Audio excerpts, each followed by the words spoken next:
अस्सलाम वालेकुम। Lecture 22 start करते हैं जी, कैफ 1 का। और बेटा चुप कर दे प्लीज। कल के क्वेश्चन में एक, वैसे तो सारे सब नोड मैंने बनवाने हैं, उस पर 15-20 मिनट लग जाने हमारे, लेकिन एक सब नोड जो नया था, मैंने कहा था चेंज इन एस्टीमेट का सब नोड बनाएंगे। उसको बनाने की तैयारी पहले हम अभी फिलहाल आधा घंटा करेंगे, ठीक है। उस सवाल में डायरेक्ट सब नोड नहीं बनवा रहा, उसकी वजह है उस सवाल के अंदर थोड़ी सी एक टेक्निकलिटी थी, जो पहली बार ही वो सवाल के अंदर, कार्डी वाले सवाल के अंदर चेंज एस्टिमेट का नोट बनाते हो समझ आना मुश्किल है। तो पहले हम चेंज इन एस्टिमेट का नोट बनाना सीख लेंगे, उसके बाद फिर इंशाल्लाह वो नोट कहीं भी आएगा बना लिया करेंगे, ठीक है। एक एग्जांपल है छोटी सी आपके सामने, ये एग्जांपल पिछली क्लास में वजूद में आई है, ठीक है, आप इसको देख लें। इसलिए ये ना कहिएगा हैंडआउट में लिख कर दे रही है, पिछली क्लास में लिखी है तो फिर हैंडआउट में तो अब इसके बाद ही जाएगी। कॉस्ट यकम जनवरी 2000 सवाल है, कॉस्ट यकम जनवरी 2000, बाकी सब कुछ देखो रिन्यू ही होना है, सिर्फ एग्जाम्पल लिखी हुई है। और यकम जनवरी 15, कॉस्ट है 100, यूजफुल लाइफ है 5 साल। अब 15 और 16 गुजरा, क्वेश्चन आपके सामने हैंड आउट आ गया, ठीक है ना। ऑन यकम जनवरी 17, हैंड आउट में ऐसी एग्जाम्पल आती है ना जी। ऑन यकम जनवरी 17 it is estimated that remaining life is 2 years। तूने फिर बोलना शुरू कर दिया, वैसे एक दिन चुप रहो, कल बहुत अच्छा रहा, ओके चुप रहो। कल समझ नहीं आ रही थी, मैं क्लास में पीछे खड़ा करूंगा तुम्हें अगर तुम आप बोले तो, ठीक है। अच्छा जी, ऑन यकम जनवरी 17 it is estimated that remaining life is 2 years। भाई 2 साल, 5 साल वाला एसिड था, 2 साल गुजरे तो रिमेनिंग कितने बनते थे? 3। और एस्टिमेट बदला तो रिमेनिंग कितने रह गया? 2। ये ऐसे भी लिखा हो सकता था, ऑन यकम जनवरी 17 it is estimated that total life is 4 years। दोनों तरह से लिखा जा सकता है ना, और याद है ये बातें। अच्छा, दोनों सिचुएशंस में दिखाऊंगा आपको, एस्टिमेट चेंज होने में लाइफ कम हो गई है, अगली एग्जांपल में एस्टिमेट चेंज होगा और लाइफ बढ़ जाएगी। दो ही सिचुएशन हो सकती है ना। देखो, लाइफ कम होने से डेप्रिसिएशन शायद बढ़ जाए और लाइफ बढ़ने से शायद डेप्रिसिएशन कम हो जाए, यानी कि डेप्रिसिएशन जब भी चेंज इन एस्टीमेट आता है उसका असर डेप्रिसिएशन एक्सपेंस पे पड़ता है। तो दो तरह के असरात ही हो सकते हैं, या बढ़ जाएगा या कम हो जाएगा, वो दोनों सिचुएशंस यहाँ पे हमने अभी देख लेंगे, ठीक है। अच्छा जी, अब ये सवाल है हमारे सामने, यकम जनवरी 15 को एसेट खरीद रहे हैं, यकम जनवरी 17 पे उसके अंदर एस्टीमेट में चेंज आ रहा है। आज रिक्वायरमेंट ये नहीं है कैलकुलेट डेप्रिसिएशन फॉर 15, 16, 17, 18, बल्कि आज क्या रिक्वायरमेंट है? Prepare change in estimate note for the year and 31 दिसंबर 17। अब सबसे पहली बात तो याद है ये सवाल जो हमने किए थे चेंज इन एस्टीमेट के, ये started discussion on change in estimate and solve ये वाले क्वेश्चंस याद आ रहे हैं? इन क्वेश्चंस के अंदर थोड़ी सी एक बात आपको पक्की पक्की समझ आ जाए, अल्लाह करे अभी ये याद रखने वाली। यकम जनवरी 12 को हमने एसिड खरीदा, ठीक है जी, 10 साल उसकी लाइफ थी। यकम जनवरी 14 को एस्टीमेट में चेंज आ गया, एस्टीमेट बदल गया। 44 क्वेश्चन, अगर एस्टीमेट नहीं बदला था तो डेप्रिसिएशन होती थी 1.8, 1.8। एस्टीमेट बदला तो डेप्रिसिएशन हो गई 2.4, 2.4, 2.4। गौर करके बताओ कि आपको क्या नजर आ रहा है, एस्टीमेट चेंज होने पर पिछले साल की डेप्रिसिएशंस बदली? नहीं, पिछले साल की डेप्रिसिएशंस तो नहीं बदली। ऐसे ना करें, गौर से देखने का कहा था आपने, अन्यवा बोला, ठीक है। अगर आप गौर से सिर्फ इधर देख ही लेते तो आपको नजर आ जाता कि मैंने ये कहा एस्टीमेट चेंज आने पर जिस साल में एस्टीमेट चेंज आया हमने सिर्फ उसको सही किया और फ्यूचर ईयर्स को सही किया, पास्ट को नहीं छेड़ा। आजमाइश शर्त है। अगला सवाल देखते हैं, ये 45 सवाल नंबर 45 था, इसके अंदर 15 में एसेट खरीदा था, 15, 16, 17 पुराना एस्टीमेट ही रहा था। ये देखो 45 15 पे एसेट खरीदा था, 15, 16, 17 चला, 18 में एस्टीमेट चेंज हुआ। क्वेश्चन, ये पुरानी चीजें इसीलिए यहाँ पे लिखी हुई है, काम आती है, ठीक है। ये देखो, 15, 16, 17 5 रुपए डेप्शन थी, 18 में एस्टीमेट बदल गया, तो क्या 15, 16, 17 की डेप्शन बदली हमने? नहीं, 18 एंड ऑनवर्ड्स चेंज आता है। तो चेंज इन एस्टीमेट की जो अकाउंटिंग ट्रीटमेंट है वो प्रोस्पेक्टिवली अप्लाई होती है। क्या जी? Prospective application. Change in estimate जो होता है वो प्रोस्पेक्टिवली अप्लाई होता है। लेट मी लिख change in estimate is applied prospectively, ठीक है जी। अच्छा, ये बात अभी तो रेलेवेंट नहीं है लेकिन आप काम आने जा रही है इंशाल्लाह आईएएस 8 के टॉपिक में, जो शायद हम 50 प्लस में जब जाएंगे, अराउंड 60 जब हमारा लेक्चर चल रहा होगा तो हम आईएएस 8 का टॉपिक कर रहे होंगे। उसमें टोटल 3 चीजें हैं, अकाउंटिंग पॉलिसी का चेंज, प्रायर ईयर एरर की करेक्शन और चेंज इन एस्टीमेट। ये भी उसी का हिस्सा है दरअसल तो, लेकिन चूंकि यहाँ पर इस नोट का पार्ट बनता है तो यहाँ पे पढ़ा रहा हूँ, वहां पे रिवाइज कर लेंगे। तो आईएएस 8 ये कहेगा, जाके पढ़ेंगे तफसील से, कि अगर प्रायर ईयर की करेक्शन करो, कोई एरर पकड़ा जाए, पिछले किसी साल को कोई एरर पकड़ा जाए, तो जिस साल से वो गलती थी वहां से सही करते हुए लाओ। इसको कहते हैं रिट्रोस्पेक्टिवली रीस्टेट करना। रिट्रोस्पेक्टिवली प्रीवियस ईयर को भी सही करना और करंट को भी। आइए सेठ कहता है अगर कोई अकाउंटिंग पॉलिसी में चेंज आए, अकाउंटिंग पॉलिसी क्या होती है जाहिर है ये भी समझाऊंगा जब आइए सेठ में जाएंगे। अगर अकाउंटिंग पॉलिसी में चेंज आए तो जिस साल से वो पॉलिसी अप्लाइड थी, 5 साल पहले, 10 साल पहले, 50 साल पहले, जब से अप्लाइड थी वहां से चेंज करते हुए लाओ, इसको कहते हैं रिट्रोस्पेक्टिव एप्लीकेशन, रिट्रोस्पेक्टिव एप्लीकेशन। और आइए सेठ ही ये कहता है कि अगर एस्टीमेट, अंदाजे में चेंज आए, चेंज इन एस्टीमेट अगर हो तो उसमें आपने रिट्रोस्पेक्टिवली एप्लीकेशन नहीं करनी बल्कि प्रोस्पेक्टिव एप्लीकेशन करनी है। चेंज इन एस्टीमेट की अकाउंटिंग ट्रीटमेंट क्या है? प्रोस्पेक्टिवली इसको चेंज किया जाता है। प्रोस्पेक्टिव का मतलब होता है current and future, current and future. पास को नहीं छेड़ा। मैंने 2 सवाल दिखाए, 5 करवाए थे, पांचों देख लो। 15, 16 कोई चेंज नहीं, 17 में चेंज आया एस्टीमेट में तो 15, 16 को नहीं छेड़ा, 17, 18 चेंज हो गए। 47, 16 में एसेट यकम जुलाई 16 को, 30 जून 17 पे ये रहना था, 17 वाले साल में एसेट खरीदा, 17, 18 में चेंज नहीं आया, यकम जुलाई 18 यानी 19 वाले साल में चेंज आ गया, तो 18 को तो किसी ने नहीं छेड़ा, 19 से ऑनवर्ड चेंज हुआ। अब बात समझ रहे हो? इसको क्या कहते हैं? Prospective application. क्या कहा जाता है जी? प्रोस्पेक्टिव का मतलब करंट और फ्यूचर को चेंज करना है, पास्ट को चेंज नहीं करना। क्लियर है ये बात? तो सही है। और सुभान अल्लाह, चलो इसको छोड़ो, अब वो एग्जांपल बन गई तो मैंने देखा ही नहीं कि यहाँ पे लिखा हुआ था। चलें, अगर ये देख लेता तो फिर मैं पिछली क्लास में भी यही यूज कर लेता।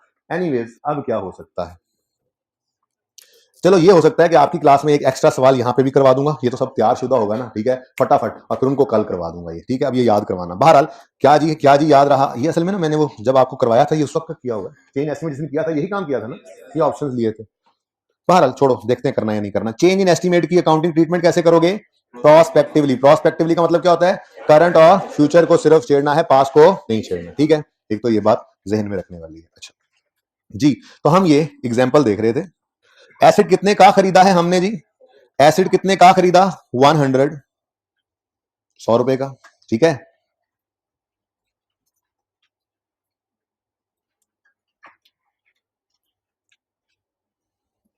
₹100 का एसिड खरीदा। अब ये एसिड होना है डेप्रीशिएट। सवाल खामोश है तो स्ट्रेट लाइन मेथड लगाएंगे। बोलो, स्ट्रेट लाइन मेथड का फॉर्मूला कुछ याद है? अच्छा, ओहो, लिख लेते हैं जी। Cost minus residual value over useful life. अच्छा जी, तो कॉस्ट कितनी है जी? 100। रेजिडुअल वैल्यू सवाल में गिवन नहीं है, मैंने आज आने भी नहीं रेजिडुअल वैल्यू। नोट के अंदर थोड़ी सी चेंज आती है तो वो शायद आइए सेट में जाकर ले आए रेजिडुअल वैल्यू को, तब तक ये बगैर रेजिडुअल वैल्यू नोट ना सीख लेंगे ना, रेजिडुअल वैल्यू में से एक लाइन ऐड होनी है वो फिर देख लेंगे, ठीक है। इसको समझना है। यूजफुल लाइफ कितनी जी? 5 बेटा, 15 किसने बोला? ये लाइफ, यूजफुल लाइफ लिखिए साथ 5 जी। डेप्रिसिएशन कितनी आ गई? यानी हम यूं सोच रहे थे कि अगले 5 साल इस एसेट को हम 20-20 रुपए करके डेप्रीशिएट करेंगे। ये हमारा गुमान था, ये हमारी सोच थी, ठीक है। और ये सोच 2 साल तक सही भी रही कि फिर यकम जनवरी 17 को गड़बड़ हो गई। गड़बड़ क्या हो गई? इस दिन खड़े होकर वैसे रिमेनिंग लाइफ नजर आ रही थी 3 साल, लेकिन एस्टीमेट बदल के कितनी रह गई है? 2। वैसे ये भी लिख सकता था, मैंने आपको बोला वो यूं भी लिख सकता था कि टोटल लाइफ जो है वो 4 रहेगी। बहरहाल इसका मतलब क्या हुआ? इसका मतलब ये हुआ कि अब डेप्रिसिएशन ये रहेगी, ये अब नहीं रह सकती डेप्रिसिएशन, ठीक है। इनफैक्ट तीसरा साल ही उड़ गया, जिंदगी से इसके तीसरा साल ही उड़ गया।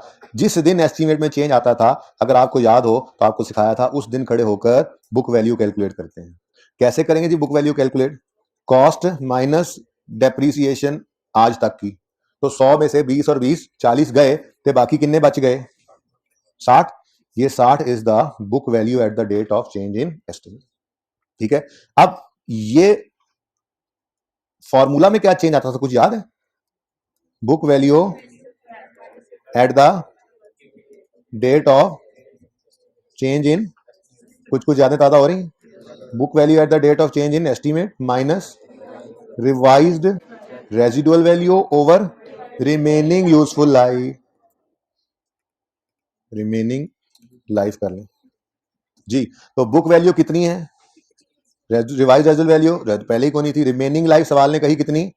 2 साल, ठीक है। तो डेप्रिसिएशन कितनी बन गई? 30 और 30, ठीक हो गया जी। ये ऐसे ही सीखा था ना, लेकिन पर्चे में ऐसे नहीं करना होता। अच्छा अब खैर छोड़ें, पर्चे में क्या करना है वो देखते हैं। ये हम मौजूद हैं जी, इस वक्त ये हम मौजूद हैं 2017 के अंदर, 2017 के एंड पे खड़े हैं ना, जिसके स्टार्ट में एस्टीमेट चेंज हुआ था और उसके एंड पे सवाल हमें कह रहा है कि आप एस्टीमेट चेंज का नोट बना दो, यूजर को बता दो कि क्या कुछ मामलात हुए हैं। ठीक है, तो ये हमारा रेलेवेंट ईयर है, ऐसे ही है, बोलो। अब एस्टीमेट चेंज, वो मैंने वर्किंग वो वाली नहीं की, तफसील वाली, बस इस तरह से बना दिया। एस्टीमेट चेंज का नोट बनना है, जरा ध्यान से देखिएगा।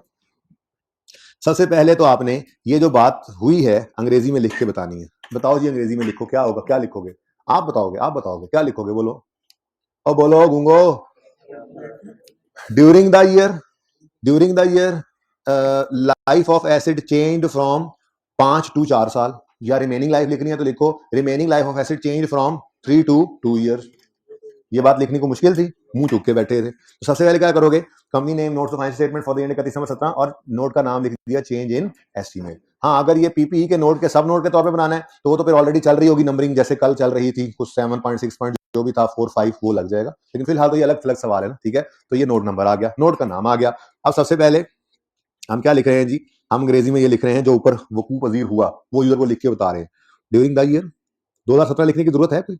ऊपर क्या लिखा हुआ है, फॉर द ईयर 31/17, नीचे मैंने लिख दिया ड्यूरिंग द ईयर, तो बस काफी है। During the year life of acid, बल्कि रिमेनिंग लाइफ, एक सवाल में रिमेनिंग लाइफ कर देते हैं, अगले एग्जांपल में टोटल वाला लिख लेंगे, दोनों तरह से लिख सकते हैं, मैं ये बताना चाह रहा हूं। ठीक है, remaining life of acid, remaining life of acid, वो जो एसिड होगा सवाल में लिखा हुआ, इसमें तो एसिड लिखा हुआ है ना, बस मैंने कॉस्ट ऑफ एसिड लिख दिया। वो सवाल के अंदर लिखा होता है कंप्यूटर, अगर तो हम लिखेंगे रिमेनिंग लाइफ ऑफ कंप्यूटर, सवाल में लिखा होगा बिल्डिंग, लिख देंगे रिमेनिंग लाइफ ऑफ बिल्डिंग। ठीक है ना, वो एसिड का नाम लिख देंगे। बहरहाल फिलहाल तो general remaining life of asset change from 3 to 2 years. ठीक हो गया जी। अच्छा, अब मुझे बताओ, अगर लाइफ बदल गई है, यानी एस्टीमेट में चेंज जो आया है, उससे एस्टीमेट चेंज की वजह से क्या चीज बदल जाती है? डेप्रिसिएशन एक्सपेंस बदल जाते हैं। इधर देखो, डेप्रिसिएशन 1.8 थी, एस्टीमेट चेंज हुआ तो 2.4 हो गई, और तो कुछ नहीं बदला, ना कॉस्ट बदली ना कुछ और, बस डेप्रिसिएशन एक्सपेंस बदलता है, यानी पैटर्न ऑफ डेप्रिसिएशन बदल जाता है बस। ठीक है, चेक करो, डेप्रिसिएशन 5 थी, एस्टीमेट बदला तो डेप्रिसिएशन क्या हो गई 10। इसका मतलब एस्टीमेट में चेंज आए तो क्या चीज बदल जाती है? डेप्रिसिएशन क्या है? एक्सपेंस है। अच्छा, अगर एक्सपेंस बदले तो प्रॉफिट भी बदल जाता है। बस ये इंपैक्ट यूजर को हमने बताना है कि ये जो एस्टीमेट चेंज हुआ है इस वजह से, क्योंकि एस्टीमेट चेंज वजह से क्या बदलता है? डेप्रिसिएशन। हम ये बताते हैं कि जी एस्टीमेट चेंज की वजह से हमारे साल की डेप्रिसिएशन बढ़ने कम होने की वजह से प्रॉफिट पे क्या असर पड़ा। ठीक है, तो एक लाइन आगे आ गई, और उस लाइन में आप क्या लिखोगे, the effect of this change, the effect of this change on profits are as is as follows, effect of this change, या effects लिख दो, the effects of this change on profits are as follows। तो मैंने पिछली class में यहाँ क्या लिखा था, बहरहाल ऐसी बात ही लिखनी होती है मिलती जुलती। ठीक है जी, अब प्रॉफिट्स हैं। पहली बात तो ये बताओ कि करंट ईयर प्रॉफिट पे क्या असर नजर आ रहा है आपको? देखो कैसे, डेप्रिसिएशन से। पहले तो आके देखोगे, अगर एस्टीमेट ना बदलता तो डेप्रिसिएशन कितनी हुआ करती? 20। यानी अगर एस्टीमेट में चेंज ना आता तो 17 की डेप्रिसिएशन कितनी होती? 20। ये भी 2-3 सवाल और करने, टेंशन ना ले। पहला 17 के साल में अगर एस्टीमेट चेंज ना होता तो डेप्रिसिएशन कितनी होती? 20। एस्टीमेट बदला तो डेप्रिसिएशन कितनी हो गई? 30। यानी 17 के साल में डेप्रिसिएशन 10 रुपए से कम हो गई ना। किसी ने बोला कम होगी, किसी एक दो ने तो बोला है। फिर सुनो, अगर एस्टीमेट चेंज ना होता, पुराने हिसाब से ही ऐसे डेप्रिसिएशन हो रहा होता तो डेप्रिसिएशन कितनी होती? 20। एस्टीमेट बदला तो डेप्रिसिएशन कितनी हो गई? 30। यानी एस्टीमेट में चेंज आने की वजह से डेप्रिसिएशन एक्सपेंस 10 रुपए से बढ़ गया, डेप्रिसिएशन एक्सपेंस 10 रुपए से बढ़ गया। अच्छा जी, एक छोटी सी ना, इसके अंदर हम वर्किंग किया करेंगे, वर्किंग 1। इस वर्किंग 1 के अंदर हमने 2 चीजें लिखा करनी है। पहले करंट ईयर, पहले देख लो, एक ही बार पिक्चर लेना फिर, और उसके बाद एक लाइन छोड़कर आगे फ्यूचर ईयर्स। जी, तो हम क्या बता रहे थे अभी, 17 के साल में डेप्रिसिएशन एक्सपेंस 10 से बढ़ गया। मुझे ये बताओ, अगर डेप्रिसिएशन एक्सपेंस बढ़ गया है, अगर डेप्रिसिएशन एक्सपेंस, इधर देखो वर्किंग है ना, ये डेप लिख लो, एक्स लिख लो, तीर तूर लगा लो, काम चल जाएगा। ठीक है ना, वर्किंग है ना। डेप्रिसिएशन एक्सपेंस 10 रुपए से बढ़ गया, इसका असर प्रॉफिट पे क्या पड़ेगा? बोले प्रॉफिट एक्सपेंस के बढ़ने से प्रॉफिट, तो प्रॉफिट 10 से कम हो गया। ये बात समझ आती है? अच्छा, अब पर्चे में क्या करना है, पहले ये सुन लो, प्रूफ बाद में करते हैं, ठीक है ना। पर्चे में क्या करोगे, फ्यूचर ईयर्स के लिए ये जो ऊपर लिखा है ना आपने, इसको एज इट इज लिखो लेकिन उल्टा दो। फ्यूचर ईयर्स में क्या करोगे, जरा ध्यान से देख लो, डेप्रिसिएशन एक्सपेंस 10 से कम होगा और फ्यूचर ईयर्स में प्रॉफिट्स जो हैं वो 10 से बढ़ जाएंगे, ठीक है। मैं प्रूफ नहीं कर रहा फिलहाल मैंने जो कहा पर्चे में करने से पास हो जाएगा वो बात बताओ जी। प्रूफ अभी करते हैं। करंट ईयर समझ आता है, समझ के लिखा है ना, करंट ईयर समझ के लिखा है ना, ठीक है। करंट ईयर में क्या कहा हमने कि अगर एस्टीमेट चेंज ना होता तो डेप्रिसिएशन 20 होती, चेंज होने की वजह से हो गई 30, तो डेप्रिसिएशन एक्सपेंस में 10 रुपए का इजाफा आया। इस वजह से प्रॉफिट ऑफ करंट ईयर क्या हो जाना है, कम। बस अगली बात बिना सोचे समझे उल्टा दो, अगली चीज को उल्टी कर दो बिना सोचे समझे, ठीक है जी। तो यहां पे हमने आके लिखा, यूं पहले लिखा हुआ था ना, करंट ईयर के प्रॉफिट में क्या आ रहा है जी, डिक्रीज, और बोलो decrease in profit of current year, decrease in profit of, जरा और छोटा करके लिखें, पूरा नहीं आ रहा, decrease in profit of current year, CY लिख लूं, चलो लिख देते हैं पूरा ही, करंट ईयर। एक और तरीका है, करंट ईयर्स प्रॉफिट जी। करंट ईयर प्रॉफिट में क्या आ गया जी, डिक्रीज आ गया, कितने का, 10 रुपए का। कैसे कैसे जी, कैसे पता लगा आपको, पूरा नहीं आ रहा भाई, पता नहीं क्या मसला है। Decrease in current year profit 10 रुपए, कैसे जी, कैसे डिक्रीज, क्योंकि 10 रुपए से डेप्रीसिएशन एक्सपेंस बढ़ा जिस वजह से प्रॉफिट कम हो गया। अब एग्जामिनर को बताओगे जी ये जरा ना वर्किंग वन में हमने ये काम किया है, अगर देखना चाहो तो, ठीक है। और फ्यूचर ईयर मैंने कहा चुप करके इसके उल्ट कर, चुप करके, इंक्रीज इन फ्यूचर ईयर्स, ये ईयर्स के बाद अपॉस्ट्रोफी प्रॉफिट्स, ठीक है जी। वर्किंग नंबर 1 ही है और 10, और ये नोट खत्म हो गया और पर्चे में पूरे नंबर आ गए और रिजल्ट में पास आ गया, ठीक है ना। मकसद कहने का ये है कि पर्चा तो यहां से पास हो गया, ठीक है। क्या सिखाया आपको, क्या सिखाया, लिखो करंट ईयर सोचकर और फ्यूचर ईयर को उल्टा दो, ठीक है। अब इसको प्रूफ भी कर लेते हैं। भाई देखो मेरी बात सुनो, ये जो बोतल है इसमें जितना पानी है इतना ही निकलेगा, इससे ज्यादा नहीं निकल सकता ना।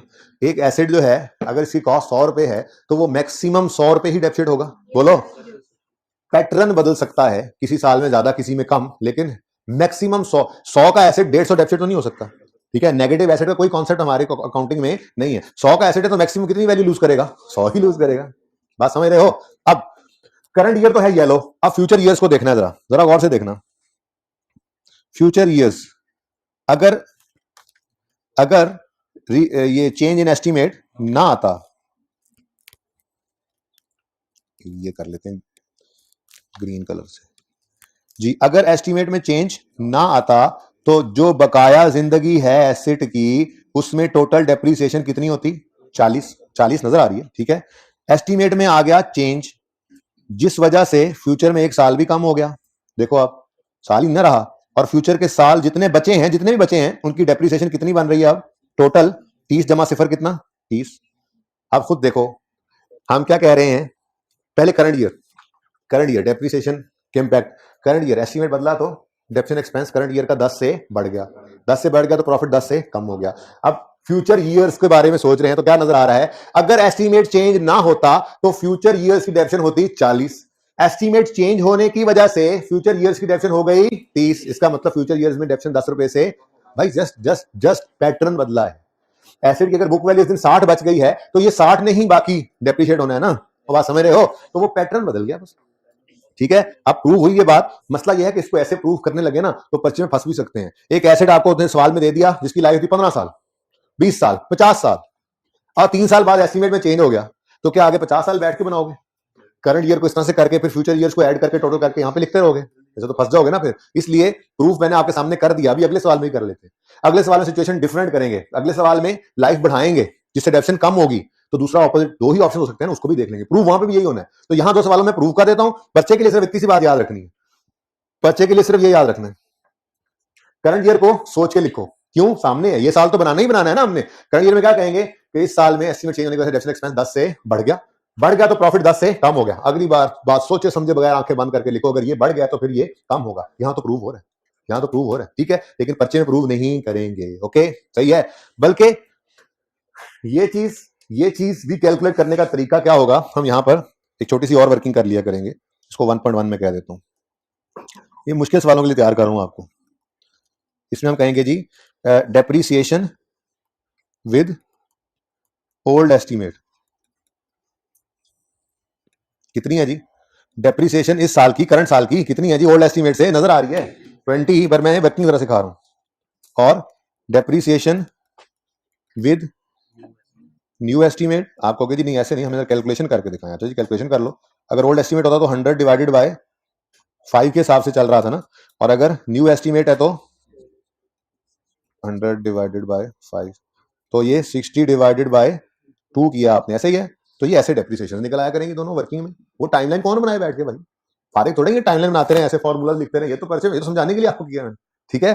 तो ऐसे छोटी सी वर्किंग करेंगे जी। ओल्ड एस्टीमेट के हिसाब से डेप्रिसिएशन बनती थी 20, नए एस्टीमेट के हिसाब से बन गई 30, तो फिर एस्टीमेट चेंज की वजह से डेप्रिसिएशन 10 से बढ़ गई है, कम हो गई है? बढ़ गई है, तो इंक्रीज इन डेप्रिसिएशन। अब ये लिखा हमने, वर्किंग है, इंक्रीज इन डेप्रिसिएशन, ठीक है जी। कितने से? 10 रुपए से। अगर बताना एग्जामिनर को तो बता दो 1.1 में मैंने ये कैलकुलेट किया, ठीक हो गया। डेप्रिसिएशन बढ़ी तो प्रॉफिट कम हो गया। अगले को सोचे समझे बगैर हमने उल्टा के लिख देना है। प्रूव होगी ये बात भाई? जाओगे फिर तुम्हें सवाल पूछना, इसको जवाब दो। सवाल नहीं पूछना तुमने जी बच्चों। ये है आपका चेंज इन एस्टीमेट का नोट। देख लो अगला सवाल बाद में देखते हैं, उसके अंदर मैंने इसको उल्टा दिया है, यानी कि लाइफ इस साल में 1 साल कम हुई थी ना इस सवाल में, ठीक है। और अभी अगला सवाल करते हैं, उसमें एस्टीमेट ऐसे चेंज करते हैं कि लाइफ बढ़ा देंगे। यानी कि एस्टीमेट चेंज के दो असरात हो सकते हैं, या डेप्रिसिएशन को बढ़ा देता है या कम कर देता है। अभी डेप्रिसिएशन को बढ़ाने वाला सीन हमने देख लिया है। अब जो भी चीज बदले, चाहे रेजुअल वैल्यू बदले, चाहे मेथड बदले, चाहे लाइफ बदले, दो ही इंपैक्ट हो सकते हैं एस्टीमेट चेंज के। या तो डेप्रिसिएशन को बढ़ा देगा वो एस्टीमेट चेंज, या कम कर देगा। हमने डेप्रिसिएशन को बढ़ाने वाला ऑप्शन देख लिया कि उसकी ट्रीटमेंट क्या है, कम करने वाला इसके बाद देखते हैं। इसमें कोई क्वेश्चन है तो पूछ लें। यहां तक परे परे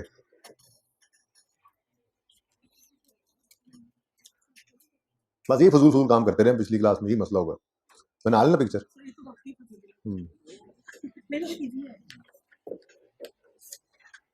अच्छा जी सुने, एग्जाम्पल चलें आगे। एग्जाम्पल 2 देखें जी। अब जरा क्विकली करते हैं इसको। एग्जाम्पल 2, यकम जनवरी 18 पे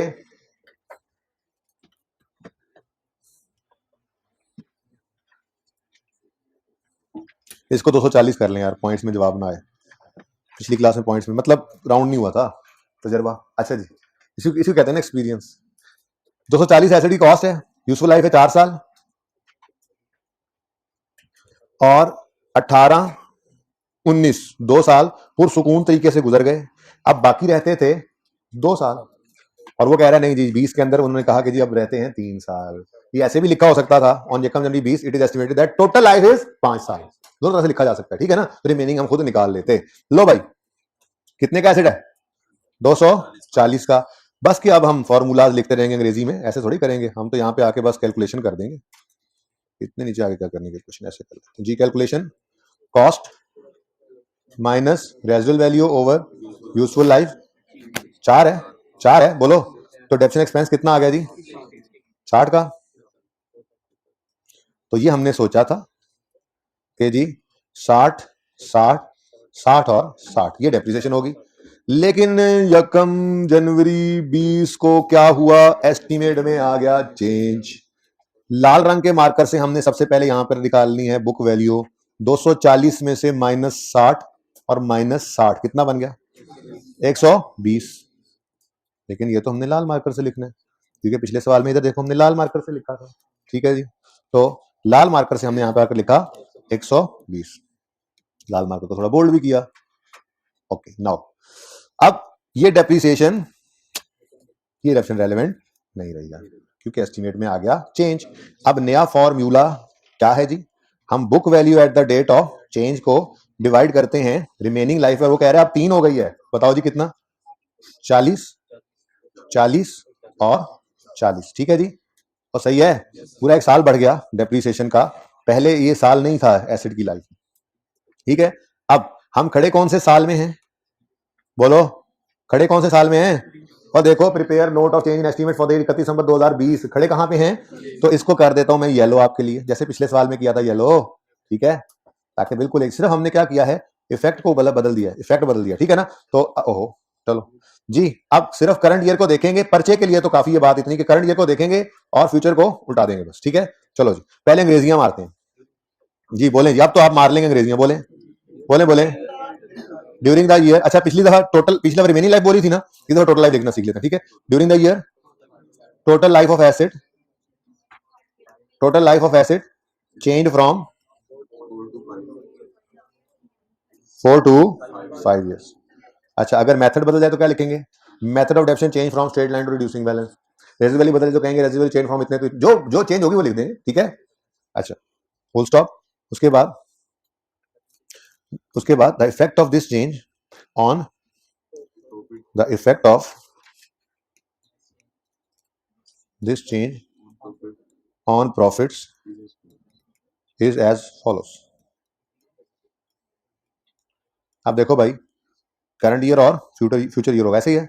करंट ईयर पूरा लिखना आपने, profits of future year, profits of current year, ठीक है जी, पूरा लिखना, सीवाई नहीं लिखना आप,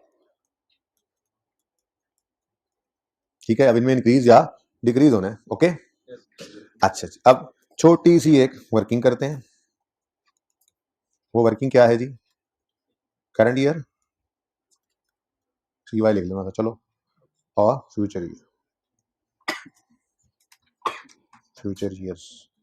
हाँ जी, अब सिर्फ करंट ईयर को देखो, अगर एस्टीमेट चेंज ना होता तो डेप्रीसिएशन 60 होती, एस्टीमेट बदला तो डेप्रीसिएशन 40, यानी एस्टीमेट चेंज की वजह से डेप्रीसिएशन एक्सपेंस जो है वो 20 रुपए से कम हो गया, डेप्रीसिएशन कम हो गई 20 से, और डेप्रीसिएशन कम होने की वजह से प्रॉफिट बढ़ गया 20 से, ठीक है जी, डन। अब ये करंट ईयर है, और फ्यूचर ईयर्स को बस खामोशी से, प्रॉफिट पे इंपैक्ट लेना ना, बस खामोशी से इसको उल्टा दो, डेप्रीसिएशन को चुप करके बढ़ा दो और प्रॉफिट को चुप करके कम कर दो। ये तो ज़बानी भी हो सकता था, ये वर्किंग पर्चे में ना भी करें तो, ये तो इसलिए वर्किंग करवाई है क्योंकि रेजुअल वैल्यू ने जब यहाँ आना है ना, रेजुअल वैल्यू का चेंज भी जब आना है ना इसी सवाल के अंदर, तो फिर फ्यूचर ईयर्स के अंदर एक और लाइन आइटम पड़ जाएगा रेजुअल वैल्यू का, तो ये उसकी तैयारी असल में कराई है। आसान चीज सीख रहे हैं ना, बता मुश्किल पे जब आती है तो पता ही आपको, बेस तो हम ऐसे ही बनाते हैं चीजों की, ठीक है। लो भाई, तो करंट ईयर प्रॉफिट में क्या आया, इंक्रीज, कितने का जी, 20 का, और फ्यूचर ईयर प्रॉफिट में क्या आया जी, डिक्रीज, कितने का, 20, ठीक है। हाँ, आप कहोगे जी हम कौन सा टाइमलाइन बना रहे हैं, हम तो ये वर्किंग वैसे करना सिखाएं हमें, तो यार वैसे कर लेते हैं। आप कहेंगे depreciation with old estimate, depreciation with old estimate. अच्छा जी, अब ओल्ड एस्टीमेट पर तो डेप्शन थी तो 240 डिवाइडेड बाय 4 के हिसाब से चल रहा था 60 आता, तो depreciation with new estimate 120 divided by 340 आ गया। अब मुझे बताओ, न्यू डेप्रीसिएशन 40 है, ओल्ड 60 होती, तो फर्क है 20 का, 20 से डेप्रीसिएशन बढ़ी है या कम हुई है, कम हुई है, ओके। तो टाइमलाइन नहीं बनानी, ये ऐसे काम करना है हमने पर्चे में, ठीक है। यहाँ पे 20 के साथ हम लिख देंगे वर्किंग 1.1, डन। बोलो, तो पर्चे के लिए नोट बन गया, बस नोट में ये वर्किंग ना भी करो, जबानी भी कर सकते थे, लेकिन ये चीज चाहिए नोट के अंदर जो मैंने लेफ्ट साइड पे लिखी हुई, ओके। हाँ, वैसे हम प्रूव कर लेते हैं भाई, हमने ये बात की कि करंट ईयर में एस्टीमेट चेंज होने की वजह से करंट ईयर में तो डेप्रीसिएशन 20 रुपए से कम हो गई है, लेकिन अगर फ्यूचर ईयर्स का आप हिसाब लगाएं तो पुराने एस्टीमेट के हिसाब से डेप्रीसिएशन अगले रिमेनिंग साल्स में 60 होती, लेकिन एस्टीमेट चेंज होने की वजह से अब रिमेनिंग साल्स में 40 और 40 80 बन गए। देखो ना, एस्टीमेट चेंज हुआ, अब इसको साइड में कर दो, फ्यूचर ईयर्स ये हैं, करंट ईयर में डेप्शन 20 से कम हो गई, ठीक है। अब फ्यूचर ईयर्स में डेप्शन चेक कर लेते हैं, अगर एस्टीमेट चेंज ना होता तो फ्यूचर ईयर्स में डेप्रीसिएशन कितनी होती, 60 जमा 0 60, और अगर एस्टीमेट चेंज हो गया तो ये कितनी हो गई है 80, तो फ्यूचर ईयर्स में डेप्शन 20 से बढ़ जाएगी। यही मैंने कहा है कि चुप करके लिख लो, काम ही कोई नहीं। तो क्या हुआ, साल बढ़ रहा है तो क्या हुआ, क्या हुआ, हमने तो एसेट की किधर, सवाल किधर से आ रहा है बेटा, हमने इस एसेट की कॉस्ट को जितना उसने फायदा देना है उस पे बांट के एक्सपेंस आउट करना है। तो यही हम भी कह रहे हैं कि साल फायदा बढ़ गया है तो इसके एक्सपेंस को भी इस साल तक बढ़ा, यहीं पे ना खत्म कर लेना। एस्टीमेट चेंज हुआ है, 100 रुपया ही डेफिसिट हो रहा है ना बेटा, देखो 240 सॉरी 240 60 60 60 60 होना था, अब क्या हो गया 60 60 40 40 40, हो तो वही 240 ही डेफिसिट रहा है। डेप्रीसिएशन एक्सपेंस क्या है, जैसे जैसे एसेट फायदा दे रहा है उसकी कॉस्ट को वैसे वैसे एक्सपेंस आउट करो। तो पहले सोच रहे थे कि 4 साल फायदा देगा, लेकिन इस साल में आगे सोचा नहीं नहीं नहीं अभी 3 साल और देगा, 60 60 से करेंगे तो 2 साल बाद फायदा फिर भी बचा होगा, कॉस्ट खत्म हो जाएगी डेप्रिसिएशन करने के लिए। तो वही आप वाली बात को सही करने के लिए ये किया हमने चेंज इन एस्टीमेट। ठीक है, लो भाई पिक्चर ले लो,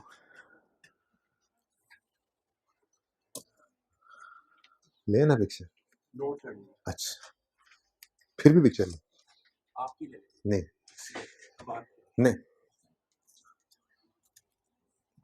अच्छा जी, कोई इकट्ठी पिक्चर्स लेना चाहे तो मोस्ट वेलकम। 1 मिनट प्लीज, कि मैं कहीं तस्वीर हो गया काम। अच्छा जी, तो एस्टीमेट चेंज में या डेप्रिसिएशन बढ़ती है या डेप्रिसिएशन कम होती है, यही दो सिचुएशन हो सकती है ना। अब भाई लाइफ बदलो, चाहे मेथड बदलो, चाहे रेजिडुअल वैल्यू बदलो, अल्टीमेटली डेप्रिसिएशन नहीं बदलना है। और बदलने का मतलब क्या है, या बढ़ेगी या कम होगी। कोई तीसरी सिचुएशन सेम रहेगी तो फिर तो एस्टीमेट चेंज है ना हुआ। ठीक है, तो सेम डेप्रिसिएशन जो रहनी है उस वजह से आप सॉरी डेप्रिसिएशन चेंज होना है प्लस में या माइनस में, बढ़ना है या तुम्हें डिस्टर्ब कर रहे हो यार, पीछे भेज दूंगा तुम्हें, बल्कि निकल जाओ चलो थोड़ी देर पीछे, आधा घंटा जाओ पीछे, रास्ता दो यार इसको। चल बेटा चल चल, तुझे पता है तू क्या कर रहा था, चल ना यार जल्दी कर ले भाई, शक्ल बना के जाना है, पॉज करना जरा जी, इंसान बन के बैठो। ठीक है, ये उनको बताया मैंने। अच्छा जी, बहुत इसके मैंने कैमरा बंद करके जो मैंने इसकी हालत की है ना, ओए होए। अच्छा जी चलें। अच्छा जी, चेंज इन एस्टीमेट की मैं बात ही कर रहा था कि मैक्सिमम पॉसिबिलिटीज दो ही हैं डेप्रिसिएशन। पहली बात, एस्टीमेट चेंज होना, एसिड की एसिड से रिलेटेड 3 तरह के एस्टीमेट हैं जो चेंज होते हैं, वरना तो और बहुत सारे एस्टीमेट्स हैं अकाउंटेंट्स जो लगाते हैं। एस्टीमेट एसिड के हिसाब से 3 तरह के चेंज हो सकते हैं, जिसका असर डेप्रिसिएशन पे पड़ता है, या बढ़ेगी या कम होगी, दोनों सिचुएशंस आपके सामने हैं। करंट ईयर को देखा करेंगे, फ्यूचर को उल्टा दिया करेंगे, ये आपका नोट है। ओके सही है। अब रेजिडुअल वैल्यू को मैंने आज पिछली क्लास में एंटर नहीं किया है, बहुत आसान। अब वो रेजिडुअल वैल्यू वाला काम शायद आइए सेट में जाकर करवाऊं, फिलहाल जरूरत नहीं है किसी सवाल के अंदर ऐसा नोट बनाने की, फिलहाल जरूरत हमें नहीं पड़ेगी जिसमें रेजिडुअल वैल्यू भी चेंज हो रही है। ओके, तो इसको हजम करें, उसके बाद फिर आगे बढ़ते हैं जी। ये तो बहुत आसान है भाई, इसका तो जवाब में सवाल करना ही नहीं चाहिए। ये इसको मैंने भाई प्रूव कर दिया है, क्लास के बाद पूछ लेना। और किसी को सवाल है जी बताएं। ओके,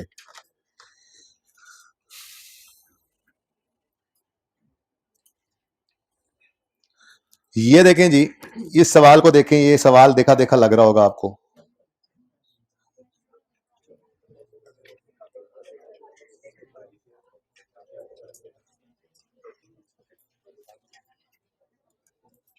अब तो देखा देखा लग रहा होगा। इसको जरा मैच कर लें एक बार, ये 650, 1100, 158.07 और 67.2, यही फिगर्स हैं आपके नोट में, जरा एक बार गौर कर लें। ठीक है, और उसके आगे ये मेजरमेंट बेसिस भी आ गई।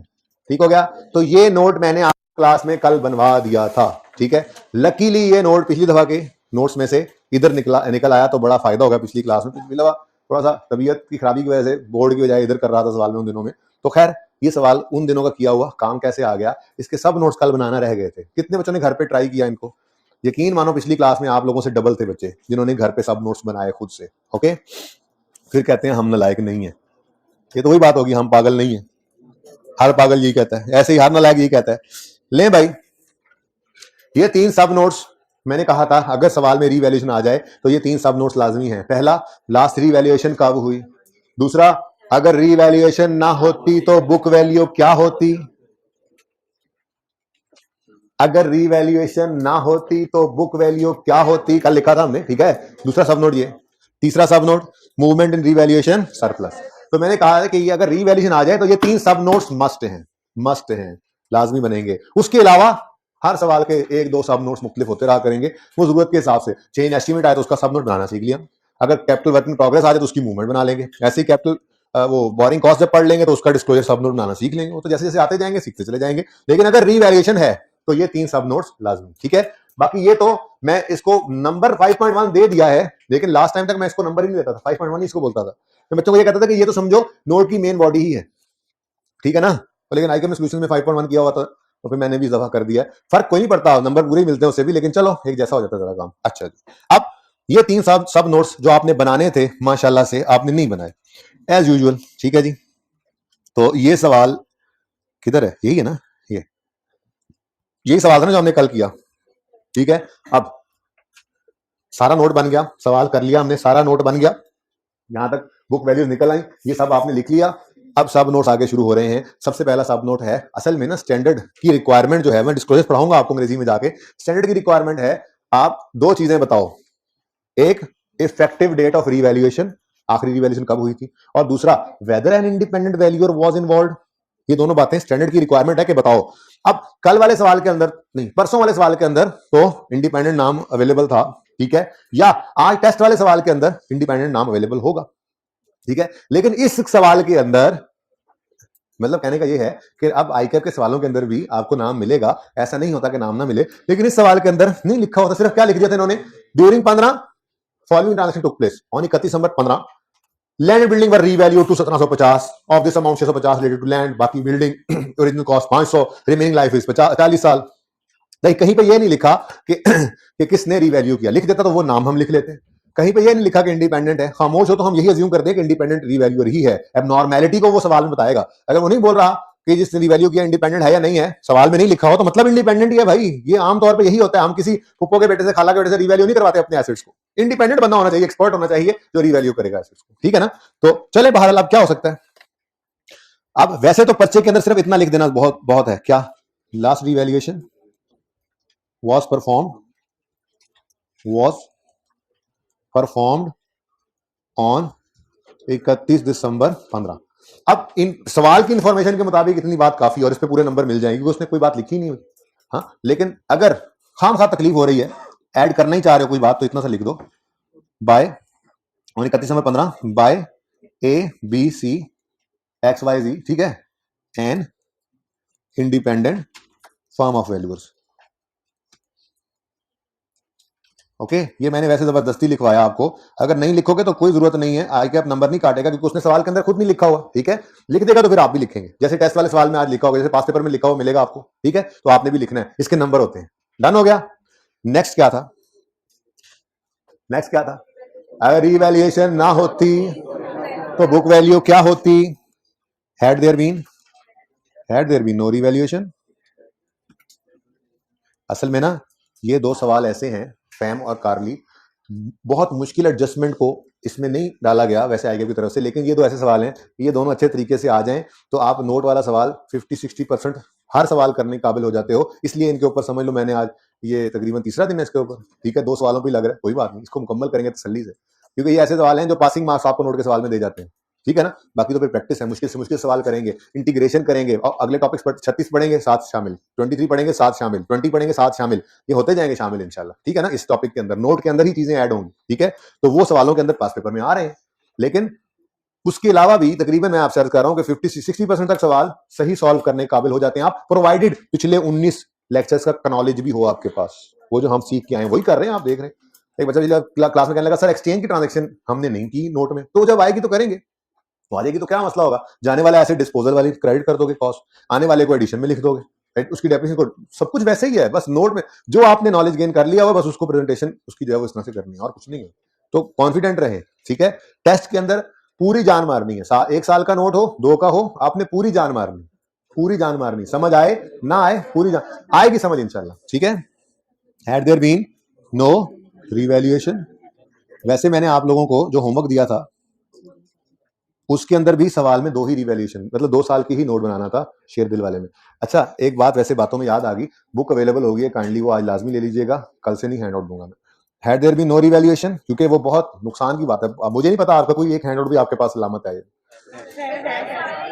चलो शुक्र है अल्लाह का। अब ये काम कर लेंगे, मैं इनसे कह दूंगा टीएसए के किसी एक सफे के ऊपर जो क्वेश्चंस, बल्कि आप देख लीजिएगा पहले एक बार को ट्राई, 1 मिनट मैंने बात पूरी की, मैंने क्या क्या कहना है बताओ, नहीं क्या कहना है, नहीं वो क्या कहना है, क्या कहना क्या है, तो यही तो मैं कह रहा हूँ, वो काम की बात तुम्हें क्या देता नहीं कहना, ठीक है। आपने जी किताब लेके उससे जो है वो क्वेश्चंस को टिक कर लेना, मैंने अर्ज किया था कि मैं चैप्टर नंबर और क्वेश्चन नंबर उन पे लिखता रहा हूँ, उनमें चेंज नहीं आना। अगर क्वेश्चन ऐड होता है पास पेपर में तो वो एंड पे हुआ है, अगर कोई लेक्चर नोट्स में क्वेश्चन ऐड हुआ है तो वो एंड है, इसलिए जो नंबर है क्वेश्चंस के वो नहीं छिड़े हुए, आप वो क्वेश्चन नंबर जाके जो टिक कर लीजिएगा, ठीक है, लाजमी, क्योंकि आप किताब के ऊपर लिखना थोड़ी लेट हुई मेरी तरफ से माजरत तबीयत की खराबी की वजह से, वरना ये किताब पहले दिन से होनी चाहिए, ये जो चीजें हम लिख रहे होते हैं हैंडआउट्स के ऊपर ये किताब के ऊपर होना जरूरी है। तो अच्छी बात है कि किताब के ऊपर अब आप चीजों को लिखें। Had there been no revaluation, book value of land and buildings would have shown, book value of land and building would have been, ये चेंज हो गया जुमला वैसे, चलो would have been रुपीज इतने एंड इतने रिस्पेक्टिवली। आपको अगर नया जुमला नहीं पढ़ना, वैसे लिखा गया ये जुमला भी, book value of land building would have been rupees इतने एंड इतने रिस्पेक्टिवली, लेकिन छोड़ो हम वही जुमला लिखते हैं जो पहले लिख रहे थे। ये ना आप कहीं नई चीज आ गई। Land and building would have shown, land and building would have shown book value of rupees इतने एंड रुपीज इतने रिस्पेक्टिवली। ठीक है जी। अब आज लेजर लूजर नहीं बनाना। ये देखो ये परसों किया था काम, ये सब नोट बनाने के लिए क्या कुछ पापड़ बेले थे। आज ये नहीं करना, थोड़े बड़े हो जाएं अब डायरेक्ट काम करेंगे। मुश्किल हो बहुत, कोई एडिशन भी आ रहे हैं, डिस्पोजल्स भी आ रहे हैं, तो फिर चलो आप मजबूरी में कोई लेजर लूजर बना लो, वरना जरूरत नहीं है। आप अगर गौर फरमाएं इस सवाल के अंदर हमारा लैंड अलग पड़ा हुआ है, बोलो लैंड 500 की कॉस्ट है और उसकी रिवेल्ड अमाउंट 650 है, और हम क्या कह रहे हैं, had there been no revaluation, तो लैंड की बुक वैल्यू क्या होगी भाई, सिंपल 500 लैंड है ना, इसका कोई एडिशन हुआ है, देखो ना इधर देखो ना, इनमें कोई एडिशन है ना कोई डिस्पोजल है, ये लैंड ये बिल्डिंग, ना कोई एडिशन ना कोई डिस्पोजल। तो ऐसे सिंपल सिनेरियो के अंदर क्यों लेजर बनाएं, टाइम वेस्ट करें, डायरेक्ट सोचते हैं, सवाल से देखते हैं। अगर रिवैल्यूएशन ना होती तो लैंड की बुक वैल्यू 31 दिसंबर 15 पे क्या होती, तो सिंपल सी बात है, लैंड 500 का था, 500 का ही रहता। ठीक है, अब इसमें तो कोई वर्किंग की भी जरूरत नहीं पड़ी, हमने जस्ट यहां पे आकर लिखा direct he 500। Had there been no revaluation, land would have shown 500 book value, और रिवैल्यूएशन होने की वजह से बुक वैल्यू 650 आ रही है। अभी बुक वैल्यू कितनी नजर आ रही है, ये लैंड है ना, ये लैंड। ठीक है, बुक वैल्यू कितनी नजर आ रही है इस वक्त, 650। अगर हम कह रहे हैं रिवैल्यूएशन ना होती तो बुक वैल्यू कितनी होती, 500। ठीक है, ऐसे ही बुक वैल्यू ऑफ बिल्डिंग नजर आ रही है 1100, लेकिन मॉडल कौन सा है, रिवैल्यूएशन। हम क्या बताना चाह रहे हैं, अगर रिवैल्यूएशन ना होती तो कॉस्ट मॉडल वाली बुक वैल्यू क्या होती। जरा जुमले को सही कर लें, ज्यादा बेहतर हो गया जुमला। अगर रिवैल्यूएशन ना होती तो कॉस्ट मॉडल वाली, तो कॉस्ट मॉडल वाली बीवी क्या होती, ये फैम वाले सवाल में हमने लिखा था, याद है ना, थोड़ा सा इसको इंप्रूव कर लिया। ठीक है, जुमले को लो भाई। अब बिल्डिंग है, इसके लिए एक छोटी सी वर्किंग कर ही लेते हैं, क्योंकि थोड़ा सा तो हमें देखना ही पड़ेगा कॉस्ट कितनी है, डेप्शन कितनी है। तो वर्किंग नंबर कौन सा चल रहा था आपका, बोलो। तो आप वर्किंग नंबर 6 ओपन करें, नई वर्किंग ओपन करें, 5 करनी है, श्योर। आपकी अभी तक रजिस्टर पे वर्किंग 4 थी, चलो वर्किंग 5 ओपन कर लें। बताएं जी, बिल्डिंग की कॉस्ट कितनी है, इधर देखो, ये तो रिवेल्यूड अमाउंट है 1100, कॉस्ट थी 1000 और 14 तक या 31 या 15 तक कितना डेप्रिशिएट हो चुकी थी बिल्डिंग, यानी यकम जनवरी 15 पे इसकी बुक वैल्यू थी 400, लेकिन हमें यकम जनवरी 15 की बुक वैल्यू नहीं चाहिए, हमें तो इसकी बुक वैल्यू चाहिए 31 दिसंबर 15 की, तो 1 साल की और डेप्शन चाहिए। ठीक है, तो कोई मसला नहीं है। वैसे तो मैं बताऊं आपको, आपस की बात है, आपस में ही रखना। ये वो बत्तियां जो कल हमारी यहां पे हुई थी, ठीक है। अच्छा, इस वर्किंग के अंदर किधर बिल्डिंग, ये जो बुक वैल्यू आ रही है ये 380 ही हमारा आंसर है। ठीक है, ये रेडीली अवेलेबल है, पर्चे में यहीं से उठा लेंगे, लेकिन एक मसला है बेटा, मसला ये है कि मैंने प्रैक्टिस करानी है। ठीक है, अगर यही revaluation start of the year होती तो इस साल वाली जो डेप्रिसिएशन होती वो कॉस्ट मॉडल वाली ना होती, तो वो कैलकुलेट करने का तरीका तो अलग से सीखना चाहिए ना। मैं ये कह रहा हूं ये 380 फिलहाल इस सवाल में अवेलेबल है, इसको उठा के लिख सकते हैं हम, लेकिन मैं एक एक्स्ट्रा वर्किंग कर रहा हूं कि मिसाल के तौर पे किसी और दिन रिवैल्यूएशन भी तो हो सकती है, तो इस वजह से एक तरीका आ जाए शॉर्टकट कैसे इसका लगाना है, तो भूल जाए कि ऐसी कोई चीज पड़ी है। मैं कह रहा हूं कि जी बिल्डिंग वो कह रहे हैं कितनी थी जी, बिल्डिंग 1000 की थी, बोलो 1000, कोई एडिशन हुआ होता तो यहां प्लस कर देते, कोई डिस्पोजल हुआ होता तो यहां पे माइनस कर देते, तो कितनी है बिल्डिंग, 1000 की ही है, कोई एडिशन नहीं कोई डिस्पोजल नहीं। ठीक है, फिर यकम जनवरी 15 पे कितनी एक्यूमुलेशन है इसकी पड़ी हुई, 600। ठीक हो गया, ओपनिंग एक्यूमुलेटेड डेप्रिसिएशन कितनी है जी, 600। फिर फॉर द ईयर एंडेड कितनी डेप्शन है, ये निकाल लेते। उसने कहा था जी, उसने कहा था, इधर देखो, land buildings डेप्शन over 50 years on straight line on buildings only, buildings को 50 साल स्ट्रेट लाइन में डेप्रिशिएट करना है, तो फिर कॉस्ट को 50 से डिवाइड करना है, जो सा मर्जी साल हो जिंदगी का, ठीक है। तो कॉस्ट को आप डिवाइड करोगे लाइफ से, लाइफ कितनी है जी 50 साल, तो एक साल की डेप्शन आएगी। बोलो अब ये है यकम जनवरी 15 तक की डेप्शन, ये 15 वाले साल की डेप्रिसिएशन कितनी बनती है 20 बनती है, तो ये क्लोजिंग कितना बन जाएगा 620। ये जब आप नेट करोगे तो वही 380 आ रहा है। मैं ये कह रहा था कि ये बुक वैल्यू उधर अवेलेबल है, लेकिन प्लीज वहां से ना उठाओ, क्योंकि ये सवाल में अवेलेबल है ना। अगर यही स्टार्ट ऑफ द ईयर वाला सवाल होता तो उस वर्किंग के अंदर से ये डेप्शन को नहीं मिलनी थी। तो तरीका वो सीख लिया जो चल जाए, बाकी पर्चे में अगर इस तरह की सिचुएशन हो 380 उठा लेना चाहिए था। ओके, बहरहाल ये क्या आ गई हमारे पास जी बुक वैल्यू, ठीक है। तो had there been no revaluation, building would have shown a book value of 380, ठीक है जी, and land would have shown a book value of 500। Land के लिए तो कोई वर्किंग नहीं करनी पड़ी, पर बिल्डिंग के लिए वर्किंग नंबर आपने बताया अभी 5, ठीक है जी। ये सब नोट बन गया, ठीक है, सही है, समझ आ रही है। कितने बच्चों ने घर पे ट्राई किया था, पास होने वाले बच्चे थे, हाथ खड़ा करें दोबारा, नहीं बढ़ गए ये तो ऐसे ही। तो ये सही बने थे दोनों नोट। चल कहीं फंस जाओ ना तो फिर लेजर बनाना, वरना टाइम जाया ना करना। कहीं पे फंस जाओ, अभी क्या है आसान है, मुश्किल कब है जब एडिशन भी आ जाए, डिस्पोजल भी आ जाए। अगर तब भी कर लो तो वाह वाह, लेकिन अगर परेशान हो तो लेजर बना लेना ओपनिंग से, सिर्फ इसी साल का जल्दी जल्दी बना लेना, एक सब नोट बन जाएगा, वैसे जरूरत नहीं पड़ेगी इंशाल्लाह, ठीक है। लें जी, उसके बाद क्या है जी मूवमेंट इन रिवैल्यूएशन सरप्लस। क्या मूवमेंट होती थी कुछ याद करा दें मुझे। Opening balance arose during the year, transfer to retained earnings, वैसे होता है यही है पर ट्रांसफर भी काम चलेगा, सिर्फ ट्रांसफर लिख दो तो काम चलेगा, ट्रांसफर टू रिटेन्ड अर्निंग्स भी लिख सकते हैं, और क्लोजिंग।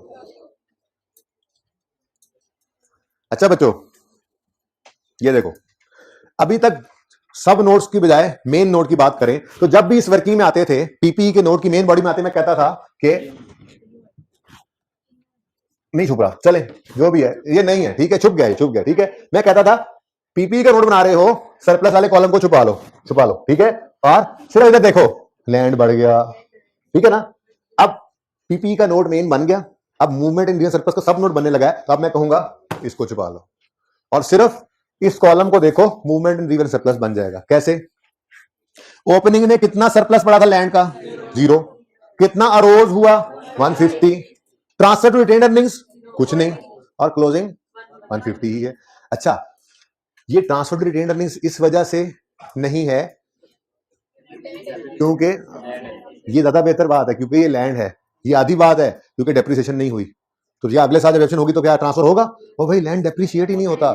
ये start of the year revaluation थी, तो इसमें से कुछ भी ट्रांसफर नहीं होना था, लैंड का रिवैल्यूएशन सरप्लस सिर्फ तब जाएगा जब एक्चुअल में लैंड बिक जाएगा, तो सारा उठाकर रिटेन्ड अर्निंग में फेंक देंगे, या कोई लॉस आएगा सरप्लस को खा जाएगा, तब ये गायब होगा, वरना अपनी जगह पे कायम दायम रहता है, ठीक है ना। तो ये बात सही नहीं है कि डेप्रिसिएशन नहीं हुई इसलिए ट्रांसफर नहीं हुआ, भाई डेप्रिसिएशन होती हुई तो लैंड का सरप्लस कहीं नहीं जाना था, क्योंकि लैंड ने डेप्रिशिएट नहीं होना था, तो इंक्रीमेंटल एक्शन का भी सवाल पैदा नहीं होना था, खामोश होकर बैठे, ठीक है जी। तो opening 0, opening balance 0, arose during the year 150, transfer to retained earnings कभी भी नहीं होगा, क्लोजिंग भी 150, ठीक हो गया। नेक्स्ट बिल्डिंग के लिए अगेन क्या सिखाया था, जब पीपीई का नोट बनाओ मेन बॉडी तो सरप्लस को छुपा लो, और सिर्फ ये देखो 720 से बिल्डिंग बढ़ गई, कल यही किया था ना। आज मूवमेंट इन रियल सरप्लस बना रहे हैं तो आज इसको छुपा लें, और देखें जी सरप्लस की मूवमेंट क्या है, ओपनिंग कुछ नहीं था, 780 का रोज हुआ, ट्रांसफर नहीं हुआ कुछ, क्यों नहीं हुआ ट्रांसफर, हाँ इसके बारे में कहो, क्योंकि ये डेप्रिशिएट नहीं हुआ इसलिए कुछ भी इंक्रीमेंटल एक्शन के नाम पे ट्रांसफर नहीं हुआ, डेप्रिसिएशन होगी तो इंक्रीमेंटल का सवाल पैदा होगा और ट्रांसफर आएगी, ठीक है, सही है। तो ओपनिंग 0, अरोज 720, ट्रांसफर्ड 0, और क्लोजिंग 720। ले जी,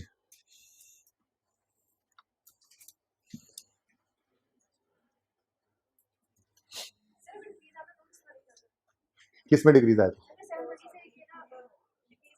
अच्छा उसको जब आएगा ना तो फिर मैं इस फॉर्मेट के अंदर डाल दूंगा, वैसे करना कुछ भी नहीं होता, अरोज या एडजस्टेड का लफ्ज लिख देते हैं हम, ठीक है, कि वो अच्छा इसी साल आके जा भी सकता है तो फिर ट्रांसफर्ड की फिगर के अंदर आ जाता है, लेट इट कम, सवालों में आएगा आने वाले दिनों में, फिलहाल सिंपल लेकर चलते रहे। वैसे हम यूं कर दिया करते हैं अरोज स्लैश एडजस्टेड, एडजस्टेड मतलब क्या होता है, भाई आया नहीं सरप्लस, लॉस आया उसको खा गया तो वो माइनस आ जाता है यहाँ पे एडजस्टेड में, प्लस माइनस, लेकिन ये लेट इट कम फिलहाल नहीं है ना, ये चलने दें, ठीक है, ये कंफर्टेबली समझ आ रहा है, वो भी आएगा कंफर्टेबली समझ इंशाल्लाह, लेकिन फिलहाल नहीं है। During the year. यही तो मैं कह रहा हूँ, एग्जामिनर को पता ना लगे कि डीटीवाई क्या है, उसको नहीं पता लग सकता, क्योंकि एब्रीविएशन तो हमारे अपने अपने होते हैं। ठीक है, मैं डीटीवाई लिख दिया है, हो सकता है सर आसिफ क्लास में डीवाई लिखते हो ड्यूरिंग ईयर एंड, एक बात कर रहा हूँ, तो अब वो डीवाई लिख रहे हैं, मैं डीटीवाई लिख रहा हूँ, दोनों का मतलब क्या ड्यूरिंग द ईयर। तो एब्रीविएशन तो हर किसी के अपने अपने होते हैं, इसलिए एग्जामिनर को नहीं पता लगता, तो आप ना लिखा करें एब्रीविएशन, ये मैं आपको समझाता हूँ। अच्छा, चेंज इन एस्टिमेट जी, चेंज क्या हुआ, method of providing depreciation from straight line to reducing balance. ठीक है, तो अंग्रेजियां मारते हैं during the year, during the year. यही फजूल फजूल काम हम करते रहे आज, सारी क्लास गुजर गई, देखा आपने, कुछ भी नहीं किया आज। एक तो अकाउंटिंग की क्लास में टाइम बहुत जल्दी गुजर जाता है मेरा, तो आप लोगों को तो नहीं गुजरता, मुझे पता है, आप लोग तो कहते हैं या अल्लाह माफ कर। During the year, method of depreciation of computer has changed from straight line to reducing balance। ठीक है जी, इसलिए क्लास में बच्चे ने कहा सर रेट भी लिख दें, तो मैंने इसलिए जगह छोड़ी है, चाहो तो लिख लो, ना भी लिखो तो काम चलेगा। ठीक है, अभी मैंने वैसे लिखा है, ये बता दिया हमने उसको। ठीक है, लेकिन अगर किसी को तकलीफ हो तो वो यूं कर सकता है 33.33, अब जगह ही को नहीं बची यार, from 33.33% to straight line to 40% reducing balance. ठीक है, कोई लिखना चाहे तो लिख ले, बट मुझे तो ये को खास पसंद नहीं आती बात, तो मैं नहीं लिखूंगा। लिखना चाहे तो भी सही है, ना लिखें तब भी काम चल जाएगा। ओके, अच्छा, आगे the effect of this change, the effect of this change on profits is as follows. हाँ जी बोलें, है ना ऐसे जैसे रेलेवेंट बात होगी। अब वो 2 सवाल करके आए। ठीक है, चल अब इंक्रीज या decrease in current year profit और इंक्रीज या decrease in future years profits.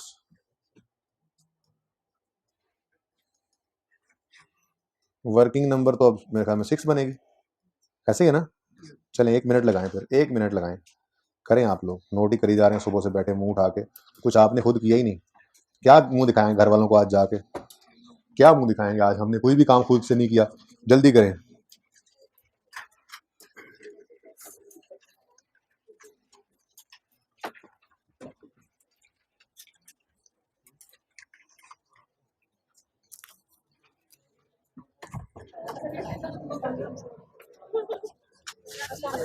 वाह, क्लास चल रही है मेरी अभी। वाह,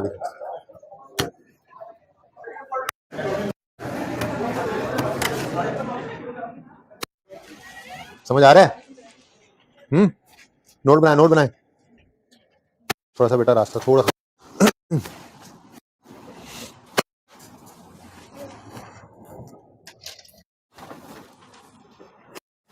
शाबाश शाबाश शाबाश शाबाश।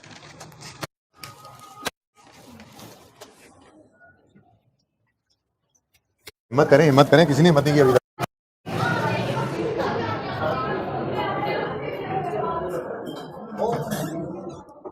हाँ जी, काम शाम कोई नहीं हो रहे, मोबाइल नाल खेडिया जा रहे हैं। ये सफा साफ सुथरा सफा खोल के बैठे हो, जरा चेक कराओ क्या कर रहे हो अभी तक। ये क्या है? छुट्टी पे? कब से छुट्टी पे थे? ये एक छुट्टी पे नहीं थे तुम, ये तो 3 दिन पहले का काम रोका हुआ है। हाँ भाई, है क्या बताया तुमने कि छुट्टी हो गई है? मेरे से बताया तुमने? परसों भी कल आया था, वो कोर्स का टेस्ट है, इसलिए पढ़ के नोट कर। कुछ नहीं नोट होना अब कुछ नहीं होना। लो मुझे फैकल्टी रूम में आके, तो यार तुम पढ़ना कब शुरू करोगे यार? नहीं कब, किस सदी में? जल्दी कर यार। लिखा कहाँ तो है नोट वगैरह? नोट कहाँ? इंक्रीज डिक्रीज तो लिखो। इतनी लंबी अंग्रेजी अभी तक खत्म ही नहीं हुई आपकी अंग्रेजी भाईजान। कुछ कर लो, कुछ कर लो, पढ़ लो, इस तरह से पास नहीं होगे।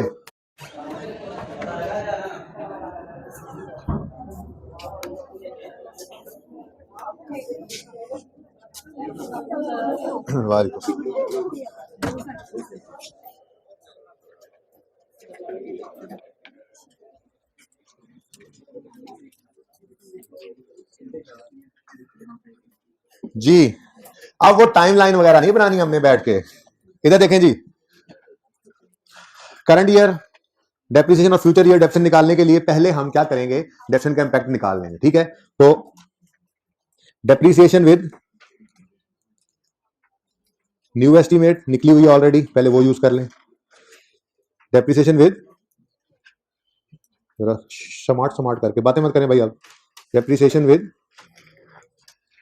न्यू एस्टीमेट, ये ना ऑलरेडी हम निकाल चुके हुए हैं। ये देखें सवाल में कंप्यूटर की डेफिनेशन निकली थी ना कल 44.8, वो परले कोने पे निकली थी ना, तो ये वर्किंग नंबर 4 से उठा लो 44.8। डन जी, बोलो वो 44.8 कहां से आया, समझ आ रहा है? अच्छा, उसके बाद depreciation with old estimate, W उड़ गया, विद ओल्ड एस्टीमेट। अच्छा अब इधर देखें जरा, सबकी तवज्जो चाहिए मुझे। ओल्ड एस्टीमेट क्या था? स्ट्रेट लाइन मेथड पे 33.33%। अगर स्ट्रेट लाइन है तो रेट किस पे लगेगा? कॉस्ट पे। अब एक मसला था जिसको आपने ध्यान ही नहीं दिया। अगर 617.8 यानी कॉस्ट पे 33.33% लगाते हैं तो डेप्रिसिएशन एक्सपेंस कितना आता है? 205.9। ये डेप्रिसिएशन एक्सपेंस जो है इसको आप ऐड करें अक्यूमुलेटेड डेप्रिसिएशन जो ओपनिंग है, करें जरा, ऐड करें 505.8 में 205.9 को, ये क्या है? ओपनिंग अक्यूमुलेशन है। ओपनिंग पिछले साल क्लोजिंग है, यकम जनवरी 15 का ओपनिंग है। ये 15 की डेप्रिसिएशन आप कह रहे हैं कि अगर एस्टिमेट चेंज होता तो ये होती, बोलो तो 505 में 205 को ऐड करो, क्या 7, यानी एसिड 600 का और डेप्रिसिएट 700 हो गया। अल्लाह अकबर, ये तो आपने सोचा ही नहीं, तेजी में देखा ही नहीं, इसलिए मैंने इस सवाल का नोट पहले नहीं बनवाया था, चेंज एस्टिमेट में ही बनवा देता। ठीक है, अब जो कोई होमवर्क वाला सवाल या टेस्ट वाला सवाल को आएगा उसमें नॉर्मल सवाल होगा, उसमें नोट फौरन साथ बन जाएगा। इसमें एक मसला था, अब पहली बार अगर मैं ये समझाता तो फिर मैं ऊंट को रिक्शे में बिठाता। ठीक है ना, वो तो समझ लिया, नोट बनाना हमें आता है। यहाँ एक मसला क्या आ गया भाई? मसला ये है कि अगर पुराना हिसाब ही होता तो इस साल में ये एसिड मैक्सिमम 112 रुपए डेप्सिट हो सकता था, इससे ज्यादा नहीं हो सकता था, क्योंकि नेगेटिव एसिड का कॉन्सेप्ट तो नहीं है ना। तो बोलो ये कुछ ऐसा हुआ होगा कि कंप्यूटर जब खरीदा होगा तो कुछ महीने उस साल में चला होगा, फिर चलते चलते चलते इस साल में पहुंचा होगा, तो इस साल में इसकी शायद पूरी लाइफ बची नहीं हुई पूरे साल की डेप्सिएशन के काबिल, वो 2-3 महीने होंगे। इसी वजह से अगर पूरे साल डेप्सिएशन करने की कोशिश करते हैं तो वो 205.9 बन जाता है। तो भाई अगर इस साल में पुराना एस्टीमेट लगता तो ये मैक्सिमम 112 मजीद डेप्सिएट हो सकता था और डेप्सिएट होकर 0 हो जाता, नेगेटिव नहीं हो सकता था। इसका मतलब ये डेप्रिसिएशन जो है ये सही नहीं है। ठीक है, ये डेप्सिएशन सही नहीं है। मैं यहां पे लिख के इसको काट देता हूं। आपने पहले जज्बात में आके आपने क्या किया जी? 100 कितना था? 600, बोलो 617.8 पे आपने लगाया 33.33% और यहां पे लिख दिया 205.9। अब ये लिखकर फौरन आपकी नजर गई बुक वैल्यू पे, तो आपको हो नहीं भी गई पर्चे में तो कोई बात नहीं भाई, और जिसने नोट बनाया ये सारा कुछ लिखा, ये सारा काम किया, यहां गलती से वो 205 ले भी गया तो इसके नंबर यहां कट जाएंगे। फिर ये कंपैरिजन करना, यहां से इंक्रीज डिक्रीज निकालना, उसको नोट में लिखना, इसके नंबर मिलेंगे, गलती पे गलती के नंबर नहीं कटते। बहरहाल आपने तो देख लिया, आप क्यों छोड़ेंगे? आप तो देख लेंगे, ओहो ये तो नहीं हो सकता, इसका मतलब ये तो सिर्फ 1-2 तक ही जा सकता है। ठीक है, अब भाई अगर एस्टीमेट चेंज ना होता तो डेप्सिएशन होती 112, मैक्सिमम ये हो सकता था। हो गया चेंज तो ये समझ आइए बात 112 वाली। अच्छा, एस्टीमेट चेंज हो गया तो डेप्सिएशन कितनी आई है? 44.8। एस्टीमेट चेंज ना होता तो डेप्सिएशन कितनी होती? 112। हो गया चेंज तो कितनी होगी? 44। बढ़ गई कम हो गई? Decrease in depreciation. तो सही है, due to change in estimate क्या हुआ? डेप्रिसिएशन डिक्रीज होगी। कितनी बताना पसंद करें? 60। ओ भाई सख्ते में क्यों आ गए हो? और 112 और 44 का फर्क बता दो। 67.2 से डिक्रीज हो गई डेप्रिसिएशन, तो प्रॉफिट क्या हो जाएगा? आप कहोगे जी ऐसे लिखे ना, ऐसे लिखे, ये क्यों आप छोड़ के जा रहे हैं? डेप्रिसिएशन में क्या हुआ जी? डिक्रीज आया, ठीक है जी 67.2, जिसकी वजह से प्रॉफिट बढ़ गया 67.2 से। एज इट इज उठाकर यहाँ पे उल्टा के लिख दें। वो प्रूव अब हम कर चुके हैं, पर्चों में बैठ के प्रूव नहीं किया जाता चीजों को, पर्चों में बैठ के तो बस पर्चे किए जाते हैं और पर्चों को पास किया जाता है फटाफट। ठीक है ना, कॉन्सेप्ट बन चुके होते हैं ऑलरेडी हमारे। ये टोटल जी increase in profit, current year का प्रॉफिट क्या हो गया जी? तो increase in current year profit और decrease in future year profits, working number 6। अच्छा ये 6 है, पिछली 5 थी। ठीक है जी, और डन जी। अच्छा 67.2 और 67.2 ये जी आपके सब नोट्स हैं जो रहते थे। ठीक है जी, ये last evaluation was perform movement area surplus. पहले इसको बना ले, किसी ने पिक्चर बनानी है तो इस तरफ दूर वाले बच्चों के लिए।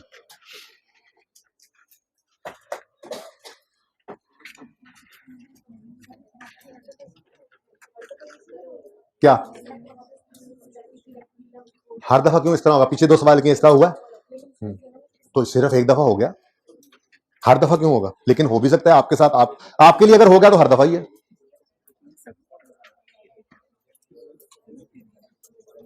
अच्छा जी, अब होमवर्क के सवाल को दोबारा होमवर्क में करना है, लेकिन पहले ओपन करें, पहले पियानो वाला सवाल ओपन करें। मैं ओपन करता हूं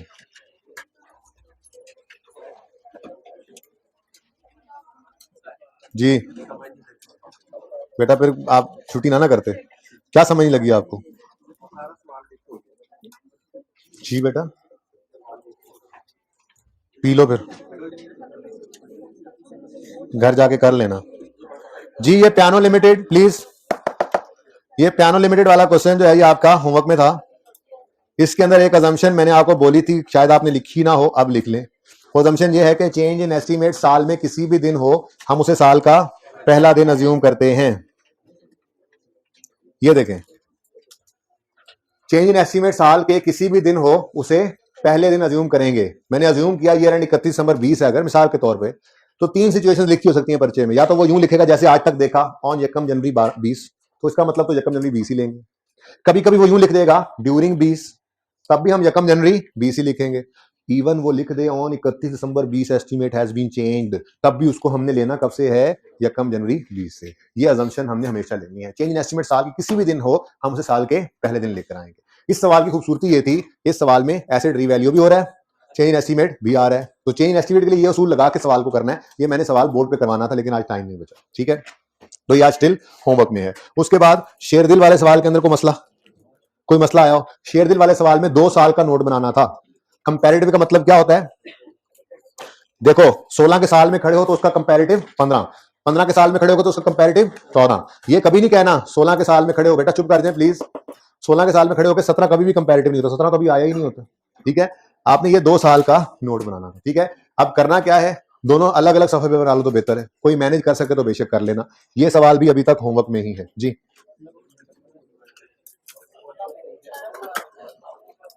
अच्छा जी बेटा,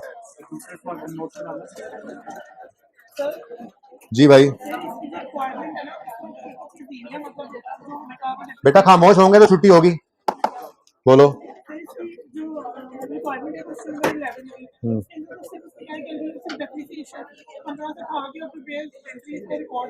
भाई ये ना साथ साथ काम करने वाले होते हैं, ये बाद में नहीं होती फरमाइशें पूरी। ठीक है ना जी भाई, रिक्वायरमेंट दोबारा पढ़ लेना, आप क्लास के बाद मुझे मिल जाए।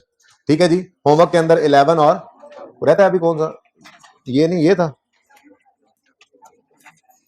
अच्छा जी, मैं यार कर रहा हूं कि आपका 11 और 8 दोबारा से होमवर्क में चला गया। ठीक है जी, 11 और 8 दोबारा से होमवर्क में है। जिंदगी ये तो कल होगी मुलाकात। अल्लाह हाफिज।